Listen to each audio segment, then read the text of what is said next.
پھر اللہ رب العزت نے فرمایا، کمپیریزن کیا سورہ کہف میں آیت نمبر 46 میں فرمایا المال والبنون زینت الحیات الدنیا. لوگو، یہ مال و دولت، یہ تجارت، یہ کاروبار اور یہ اولادیں اور یہ خاندان اور اولادیں، یہ سارا کچھ دنیاوی زندگی کی زینت ہے، دنیاوی زندگی کی زیب و زینت ہے، بس اور کچھ نہیں. یہ میک اپ ہے، سرخی پاؤڈر ہے، یہ ساری زینتیں، یہ سرخی پاؤڈر ہے، میک اپ ہے. کتنی دیر میک اپ رہتا ہے؟ اور میک اپ سے آپ کیا کرتے ہیں؟ دھوکہ ہی دیتے ہیں نا. جو ہی اترتا ہے تو اصل چہرہ سامنے آ جاتا ہے. یہ ساری دنیا کی زینت، یہ مال، دولت، اولاد، پیسہ، منصب، عہدہ، تجارت، آسائشیں، یہ سب زیب و زینت ہے، دنیا کا میک اپ ہے. اور فرمایا ایک طرف یہ زینت دنیا ہے اور دوسری طرف والباقیات الصالحات، اور اشارہ یہ کیا کہ زینت کبھی باقی نہیں رہتی. زینت کبھی باقی نہیں رہتی. فرمایا اور باقی رہنے والی تو صرف نیکیاں ہیں. باقی رہنے والی بولیے نیکیاں ہیں. آپ یہاں جب بیٹھے ہیں تو الباقیات الصالحات کی کمائی کی نیت سے بیٹھے. الصالحات خیر عند ربک ثوابا وخیر عملا. فرمایا اور یہ جو نیک اعمال ہیں یہ اصل متاع ہے خیر کی اللہ کی بارگاہ میں، اور یہی اچھی امید ہے، ان کی کرنی چاہیے. کبھی تو دنیا کو زینت کہہ کے اس کی عارضی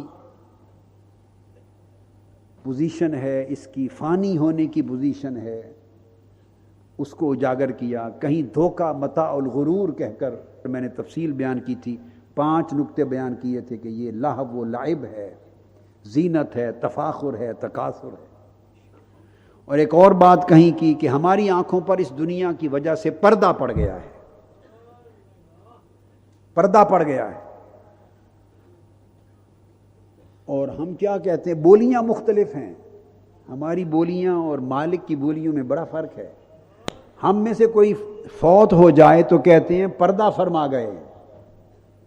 کیا کہتے ہیں؟ پردہ کر گئے. اللہ پاک نے فرمایا نہیں، پردہ اٹھ گیا.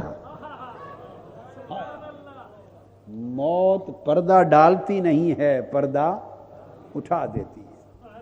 ہماری آنکھوں پر اب پردہ پڑا ہوا ہے. ارشاد فرمایا سورہ قاف میں آیت نمبر 22 لقد كنت في غفلة من هذا. اے بندے، تو یہ جو دنیا ہے اس کی زیب و زینت ہے، مال و دولت ہے، آرائش ہے، یہاں کی آسائش ہے، تکاثر و تفاخر ہے، لہو و لعب ہے، یہ ساری دنیا اس نے تمہیں غفلت میں ڈال رکھا ہے. اس نے تمہیں غفلت میں مبتلا کر دیا. پھر کیا ہوگا؟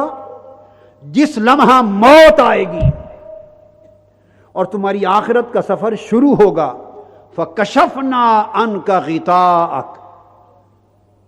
موت کے لمحے جب آخرت میں داخل ہو جاؤ گے، آخرت کی حویلی میں، اس لمحے یہ غفلت کا پردہ جو تمہیں اصل حقیقت کو دیکھنے نہیں دیتا، فَكَشَفْنَا عَنْكَ غِطَاءَكَ، اس وقت ہم یہ پردہ اٹھا دیں. تو گویا موت پردہ ڈالتی نہیں ہے، پردہ اٹھاتی. اس وقت ہم پردے میں ہیں، اور وہ پردہ کیا ہے؟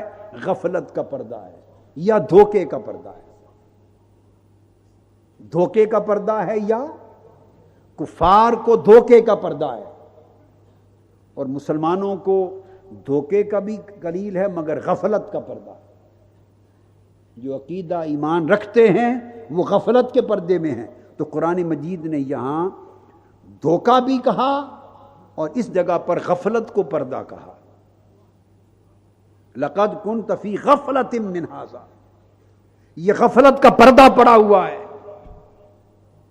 ہمارے کانوں پر بھی پردہ ہے.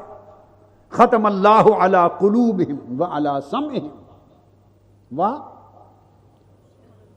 وابصارہم غشاوہ. دلوں پر مہر لگ گئی، کفار کی بات بیان کی. آنکھوں اور کانوں پر پردہ ہے. ہماری کیفیت یہ ہے کہ ہماری بصارتوں پر بھی پردہ ہے، ہماری سماعتوں پر بھی پردہ ہے. اس لیے کہ قبر ہر روز کچھ آوازیں دیتی ہے. اسے معلوم ہے کہ میرے اندر سونے والا کون ہے، میں کس کی سیج ہوں، کس نے میرے پاس آنا ہے. وہ ہر روز اسے آواز دیتی ہے. میں تاریکی کا گھر ہوں، روشنی کا بندوبست کر کے آنا. میں غربت اور تنہائی کا گھر ہوں، وحشت کا گھر ہوں. اپنی سنگت نیک اعمال اور نیک جزاؤں کی شکل میں اور اپنی رفاقت بنا کر آنا. میں سانپوں کا، بچھوؤں کا، کیڑوں کا گھر ہوں، پیپ کا گھر ہوں. اپنے بچاؤ کا اہتمام کر کے آنا. میں تباہی اور ہلاکت کا گھر ہوں، اپنی حفاظت کا اہتمام کر کے آنا. قبر ہر روز آواز دیتی ہے مگر ہم سنتے نہیں ہیں. اس لیے غفلت کا پردہ ہے، غشاوہ ہے، ہم سنتے نہیں ہیں. ہر روز موت کا منظر دیکھتے ہیں، آنکھیں دیکھتی ہیں مگر سمجھتے نہیں ہیں کہ یہ لمحہ آج اس پر وارد ہوا، کل ہم پہ بھی وارد ہو جائے گا اور اچانک ہو جائے گا. کاش ہم سمجھتے ہوتے. جس زندگی کو ہم حقیقت اور دائمی حیات سمجھ بیٹھے اور جس کے لیے ہم نے سارا جینا مرنا کر رکھا ہے، جس کے لیے آرام بھی تج کر دیے، دن بھی گیا، راتیں بھی گئیں، سکھ بھی گیا، چین بھی گیا، عزت بھی لٹاتے ہیں، محنت بھی کرتے ہیں، مشقت بھی کرتے ہیں، سب کچھ اس دنیا کے لیے. 12 گھنٹے، 14 گھنٹے، 16 گھنٹے بھی کام کرتے ہیں دنیا کے لیے، سفر بھی کرتے ہیں، سب کچھ کرتے ہیں اس دنیا کے لیے. اب آگے وہ بات آ رہی ہے، یہ بتا دیں پردہ ہے اس لیے کہ ہم سمجھتے ہیں کہ شاید سارا کچھ یہی زندگی ہے. یہ پردہ ہے. جب اس زندگی میں پہنچیں گے اور اس زندگی کا دوام دیکھیں گے، اس کی طوالت دیکھیں گے، سمجھ آئے گی کہ اصل زندگی یہ ہے. اور پھر اس کا ایک ایک دن یہاں کے 50,000 سال کے برابر ہوگا. اس کا دن جب وہ زندگی دیکھیں گے تو اس وقت پردہ اٹھے گا. فَكَشَفْنَا عَنْكَ غِطَاءَكَ. جب پردہ اٹھے گا پھر ہم موازنہ کریں گے اس زندگی کا جس کے لیے ساری متاع برباد کر دی تھی، جس کے لیے آخرت کی کمائی چھوڑ دی تھی، اور اس زندگی کا جو اصل زندگی تھی جس میں داخل ہوئے، جس کی کمائی کے بغیر آ گئے. موازنہ کریں گے تو ان سے پوچھا جائے گا بتاؤ اب اصل زندگی کی طوالت اور دوام کو دیکھنے کے بعد اب بولو جو زندگی گزار کے آئے ہو اس لمبی زندگی کے مقابلے میں بتاؤ وہ زندگی کتنی تھی، کتنی طویل تھی. یہ 40 50 60 70 80 90 100 سال آج جو سالوں میں گنتے ہو، اب بولو یہ زندگی کتنی تھی. تو وہ جواب دیں گے، سورہ النازعات میں ہے آیت نمبر 46، کہیں گے کأنہم یوم یرونہا لم یلبثوا الا عشیۃ او ضحاہا. کہیں گے باری تعالیٰ اب سمجھ میں آئی جب پردہ اٹھا، وہ ساری زندگی جس کو 60 70 80 سال سمجھتے تھے اور جس کو ساری زندگی سمجھتے تھے، اب جب یہ زندگی دیکھی ہے تو تیری عزت کی قسم وہ تو صرف ایک عشاء کا وقت تھا، ایک شام تھی یا دن کا چاشت کا وقت تھا. وہ ساری زندگی یا فقط ایک شام تھی یا ایک صبح تھی. اے انسان، ہم ایک شام کے لیے ساری زندگی برباد کر رہے ہیں یا ایک صبح کے لیے. وہ انسان دانشمند ہوگا جو صرف ایک شام کی لذت اور سکون اور راحت کے لیے پورا دن اور پوری زندگی برباد کر دے، یا فقط ایک دن کی ایک صبح کی راحت کے لیے ساری مدت حیات برباد کر دے. ہماری مثال اس نادان کی ہے کہ جو ایک دن کی صبح کے لیے یا ایک دن کی شام کے لیے پورا زمانہ زندگی برباد کر رہا ہے. اور سورہ یونس کی آیت نمبر 45 میں فرمایا وَيَوْمَ يَحْشُرُهُمْ كَأَن لَّمْ يَلْبَثُوا إِلَّا سَاعَةً مِّنَ النَّهَارِ. جب پردے اٹھ جائیں گے اور اصل زندگی کی حقیقت کھل جائے گی. غفلت کی نیند سونے والوں، اس زیب و زینت کے دھوکے کو اصل زندگی بنا بیٹھنے والوں، اور عمل چھوڑ کر امید والا عمل اسے اپنا لینے والوں، عمل کی قلت کے ساتھ دنیا سے رخصت ہونے والے لوگ سوچیں. اللہ پاک فرماتے ہیں کہ جب حشر ہوگا، جب ہانکے جائیں گے اور ہماری طرف بلائے جائیں گے اور سورج سوا نیزے پر ہوگا، نفسا نفسی کا عالم ہوگا اور ایک دن ختم ہونے کا نام نہ لے گا، اس وقت ہم پوچھیں گے یہ ہمارا ایک دن ہے، تم کتنی زندگی گزار کے آئے گو؟ کہیں گے الا ساعۃ من النہار، مولا تیری عزت کی قسم ہم نے جو پوری زندگی گزاری تھی وہ تو 1 منٹ تھا، 24 گھنٹے کے ایک دن کا ایک لمحہ تھا. پہلے فرمایا کہ انہیں فقط ایک شام لگے گی یا ایک دن کی صبح لگے گی، اس مقام پر فرمایا کہ ایک لمحہ لگے گا، صرف پورے دن کا ایک لمحہ. اس لمحے کو آپ منٹ کہتے ہیں، خاص سیکنڈ کہتے ہیں. اس وقت جب پردہ فکشفنا عنک غطاءک، جب پردے اٹھیں گے اس وقت سمجھ آ جائے گی کہ ایک لمحہ تھا جس کے لیے پوری زندگی برباد کر دی. اس زندگی کو ایک لمحہ آج ہم کیوں نہیں سمجھ رہے؟ اس لیے کہ پردے ہیں. ایک لمحہ اس لیے کہ پردے میں ہیں. بولیے یہ پردے اٹھنے کا وقت کب آئے گا؟ بہتر ہے کہ یہ خواب غفلت کا پردہ موت آ کر اٹھائے، اس سے پہلے بہتر ہے کہ خود اٹھا لے.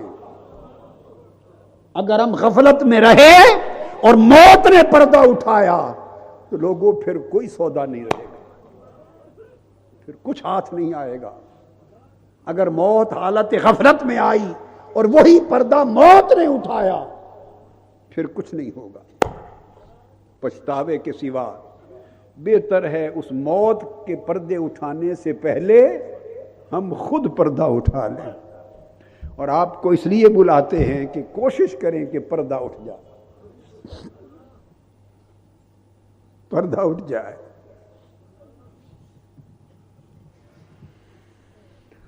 ہائے ہائے ہائے. اس لیے کہ اگر یہ غفلت کا پردہ نہ اٹھا اور یہ موت نے اٹھایا اس کے بعد عمل کا وقت ختم، پھر تو جزا اور سزا کا دن شروع ہے. عمل کے زمانے میں کر لو، جب رات ختم ہو جائے دن چڑھ جائے تو عشاء کی نماز نہیں پڑھا کرتے، اور دن ختم ہو جائے تو اس وقت فجر ظہر اور عصر نہیں، سورج ڈوب جائے تو عصر نہیں پڑھا کرتے، ظہر نہیں پڑھا کرتے. لوگوں ایسا نہ ہو کہ نماز رہتی ہو اور زندگی کا سورج ڈوب جائے. رات کا کام رات میں کر لو، دن کا کام دن ڈوبنے سے پہلے کر لو. ہماری زندگی کا سورج ڈوبنے کو ہے، ڈوبا جا رہا ہے. کتنے لمحے رہ گئے؟ یہ ایک لمحہ ہے جس پر ہم پورا برزخ قربان کر رہے ہیں، پوری آخرت قربان کر رہے ہیں، پوری قیامت قربان کر رہے ہیں. کیا ہوگا اگر یہ پردہ موت نے اٹھایا تو کیا اٹھا، پھر کیا اٹھا؟ پھر اللہ پاک فرماتے ہیں پھر لوگ جب پردہ اٹھے گا اس وقت وہ کہیں گے مالک اب سمجھ میں آئی، ایک مہلت اور دے دے، دنیا میں بھیج دے، اب میں اعمال صالحہ کر کے آؤں گا. آواز آئے گی نہیں، وہ وقت تمہیں جھنجھوڑ کے بتاتے تھے عمل کا وقت گزر گیا. اب تو جو کمائی کر لی ہے اس کا حساب ہوگا، اب تو تول کا وقت ہے۔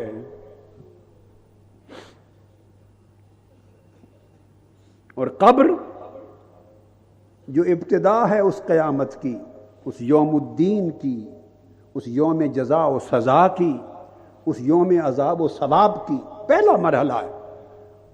عذاب اسی قبر سے شروع ہو جائے گا غافلوں کے لیے، بے پرواہوں کے لیے۔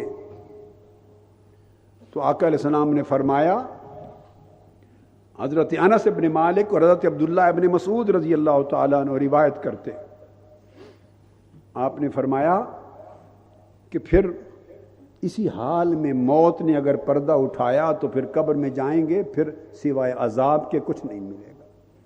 اور فرمایا اتنا عذاب ہوگا کہ اس کی چیخیں اور آوازیں انسان اور جن نہیں سنتے، کل حیوانات اور چرند اور پرند سنیں گے۔ اور فرمایا شرق سے غرب تک آوازیں جائیں گی۔ ہم اس لیے خوش ہیں، قبرستانوں سے گزرتے رہتے ہیں چونکہ اللہ پاک نے وہ آوازیں ہم پر اور جنوں پر بند کر رکھی، الا الثقلین، چونکہ جن کا حساب و کتاب ہونا ہے انہیں آوازیں نہیں سنائی جاتی، کتے بھی سنتے ہیں۔ آقا علیہ السلام ہمیشہ کہتے، لوگوں عذاب نار سے اور عذاب قبر سے پناہ مانگا کرو، پناہ مانگا کرو، پناہ مانگا کرو، بار بار تلقین کرتے۔ اور جب آخرت کی کوئی آیت آتی تلاوت کے دوران، صحابہ کہتے ہیں کہ میں آخری صف میں تھا، نماز فجر سیدنا فاروق اعظم رضی اللہ تعالیٰ عنہ پڑھا رہے تھے، آخری صف میں تھا۔ کئی مواقع آئے تو جب خوف آخرت کی جب کوئی بات آتی، آیت پڑھتے تو فرمایا جو آیت پڑھی تو سیدنا فاروق اعظم رضی اللہ تعالیٰ عنہ کی چیخ نکل گئی۔ فرماتے میں نے آخری صف میں سنی، اور کئی بار آخرت کی، خوف آخرت کی آیات پڑھ کے سیدنا فاروق اعظم رضی اللہ تعالیٰ عنہ غش کھا کے گر پڑتے۔ روم اور ایران کی سلطنتوں کو فتح کرنے والا جری، میرے آقا علیہ السلام کا کمانڈر ان چیف فاروق اعظم، روم اور ایران کی سلطنتوں کے حکمران، کیسر و کسریٰ جس کے نام سے تھر تھراتے تھے، کیسر و کسریٰ جس کے نام سے تھر تھراتے تھے، خوف زدہ ہوتے تھے، جب خوف آخرت کی بات، قبر کی آخرت کی آتی تو غش کھا کے گر پڑتے۔ اور حدیث پاک میں آتا ہے کئی بار 3 دن لوگ ان کی عیادت کو آتے۔ سیدنا فاروق اعظم رضی اللہ تعالیٰ عنہ۔ اللہ پاک نے ارشاد فرمایا سورۃ الاعراف میں آیت 27 میں، یا بنی آدم لا یفتننکم الشیطان کما اخرج ابویکم من الجنہ۔ بار بار سمجھایا، لوگوں شیطان تمہیں دھوکے میں نہ ڈال دے، میں تمہیں بار بار سمجھا رہا ہوں، شیطان کے دھوکے میں نہ آنا، چونکہ اس نے اول دن قسم کھائی تھی میں ان کو گمراہ کروں گا اور میں ان کو دنیا کی زینت میں، زیب و زینت اور آرائش میں مبتلا کر دوں گا، دنیا کے دھوکے میں مبتلا کر دوں گا، آگے پیچھے دائیں بائیں سے دنیا کو ایسا آراستہ کر کے ایک خواہش بنا کے ان کے دلوں میں رکھ دوں گا کہ ہر شخص اس کی طرف للچائے گا، دوڑے گا، جیے گا، مرے گا، اور ہر شخص کا جینا مرنا دنیا کے لیے کر دوں گا، تجھے بھی بھول جائیں گے، آخرت کو بھی بھول جائیں گے۔ اس نے قسم کھائی تھی، اپنے کام پہ لگا ہوا ہے۔ اللہ پاک ارشاد فرماتے ہیں بنی آدم شیطان تمہیں کہیں اس فتنے میں مبتلا کرنے میں کامیاب نہ ہو جائے، فتنے میں مبتلا نہ کر دے۔ تم نے دیکھا سنا نہیں کہ تمہارے والدین کو، حضرت آدم اور حضرت حوا کو اس نے جنت سے نکلوا دیا تھا۔ اللہ پاک بتا رہے ہیں اس سے زیادہ شفقت اور کریمی اور کیا ہوتی ہے؟ کوئی دنیا کا باپ اپنی اولاد کو اتنے میٹھے طریقے سے نہیں سمجھاتا جتنا رب نے اپنے بندوں کو سمجھایا۔